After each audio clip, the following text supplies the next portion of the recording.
Hello ನಮಸ್ಕಾರ, welcome back to my channel. ಇವತ್ತು ಬೆಳಗ್ಗೆ ಎದ್ದು ದೇವ್ರಿಗೆ ನಮಸ್ಕಾರ ಹಾಕ್ಕೊಂಡು ನಮ್ಮ ಅಮ್ಮ ಚಿಕನ್ ತಗೊಂಬ ಅಂದರು.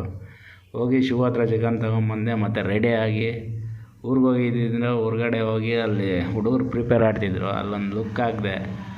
ಲುಕ್ ಹಾಕ್ಕೊಂಡು ನಮ್ಮ ಹುಡುಗ ಅಣ್ಣ ಒಂದು ರೌಂಡ್ ಹಾಕೋಣ ಗಾಡಿ ಅಂದ, ಬಲ್ಕರ್ ಅದೇ ಕಂಬಿ ಗಾಡಿ.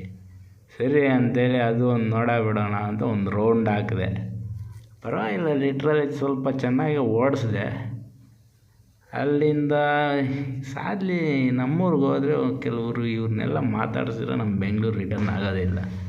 ಮಹೇಶು, ಸ್ವಾಮಿ, ವೇಣು, ಗಣೇಶು, ಗುರುಕುಮಾರ್, ನಿತಿನ್ ಕುಮಾರ್ ಮನೆಗೆ ಬಂದು ಸ್ವಲ್ಪ ಕಾಲಿಗೆ ನೀರು ಹಾಕ್ಕೊಂಡು ಹೊರಗಡೆ ಸ್ವಲ್ಪ ಕೆಲಸ ಇತ್ತು, ಹೊರಗಡೆ ಹೋದ್ವಿ. ಕೆಲಸ ಮುಗಿಸ್ಕೊಂಡು ಒಂದು 7 ಗಂಟೆ ಹಂಗೆ ರಿಟರ್ನ್ ಮತ್ತೆ ಬ್ಯಾಕ್ ಟು ಬೆಂಗಳೂರು ಬಂದ್ಬಿಟ್ಟು ಬೆಂಗಳೂರು ಬರೋ ಅಷ್ಟೊತ್ತಿಗೆ ಒಂದು 9-9:30 ಆಯಿತು.